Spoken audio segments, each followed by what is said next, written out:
Hi guys, welcome back to WorldCupPreview.com, and now we're into Group C, which is consisting of England, USA, Algeria, and Slovenia.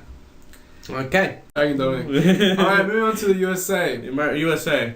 Now let's go back 60 years, shall we? Alright.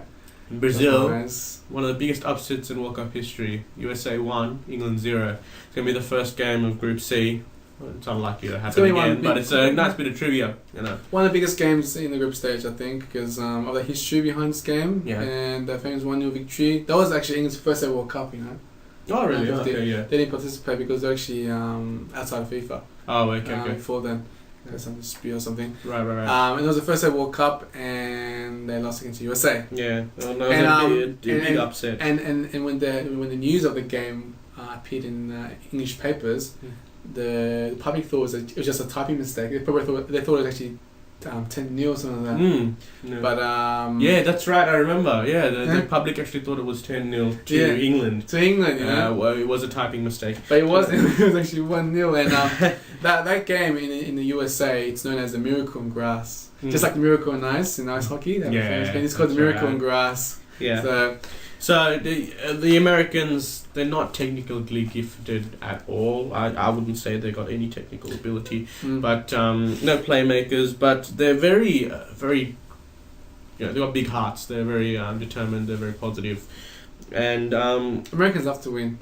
Yeah, they do. And last year's Confederations Cup is a good example. They knocking off Spain isn't a mean feat, and leading 2-0 against Brazil in the final isn't that bad either. So they could have won the Confederations Cup. I mean, it goes to show that they can compete, I think, at the highest level. Yeah. So but they do play a very defensive counter-attacking strategy. Yeah. Problem with them is that they'll never take control of the game. They're never type to play. They're a very reactive team and they're a proactive team. And they can't. So they can't, yes, they can't, as we'll be saying with a lot of teams, you know, they've got these sort of defensive type strategies because it's the only thing they can do, unfortunately, against these bigger teams. But they are very reactive, not proactive. But yeah, they've produced some good results in the past, like in the Confederations Cup last year and things like that. Well, this team, this 2010 class, is probably the American team which has the most European-based players ever. Yeah. It's the European. When America's playing Europe, it's increasing every time. That's right. So that's only a good thing for the US. You know, you got Michael Bradley for enjoying playing Borussia. Well, you got yeah, you got Dempsey from Fulham as well. So he's been scoring. The goals some good goals this season. Donovan had a loan spell at Everton, LA Galaxy star, which by the way had a bit of a verbal spat with David Beckham in the media. And now he's saying that Rooney's tired, so that's another. He's really firing him up, the English. So I reckon he's looking forward to that first game. That first game will be it's gonna be a amazing game. It's gonna be a good game to watch. Enjoyable. We'll see if they can repeat the famous feat. Yeah, I think England will be foolish to underestimate the Americans, even though they are on paper technically better, everything better, but it'll be a great match, that one. I'm looking forward to that one. Interesting fact about the USA, I found that they finished in 3rd place in 1930. 1930. It was only 13 teams at that World Cup, Martin, come on. Just behind Argentina and Uruguay, you know? That's not too bad, you know? Yeah. But I don't ever expect them to actually beat that. Improve on that result. Not this World Cup, at least, you know? Nice, but the 8th time in the World Cup, so they've been prolific making World Cups. In terms of winning games, not so much, because after 1950 they didn't make the World Cup until 1990.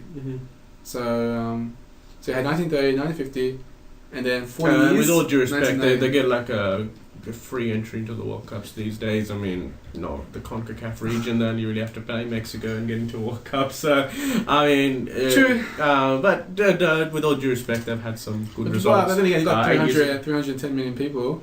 Because they kind of helps find some players there. Find some good players there. But they do have the highest amount of registered players too. Yeah, they do. 25 million. Saw the soccer mums out there. Yeah, a lot of soccer mums in America. Soccer mum. And it's they got to the quarterfinals 8 years ago. Had a good run, beat Portugal. I mean, they've had some good results in the past, so they can spring a surprise. It's not impossible. This group, they should be able to get out of it. Should be able to get out of this group. Yeah. After that, we'll see. Yeah. We don't know.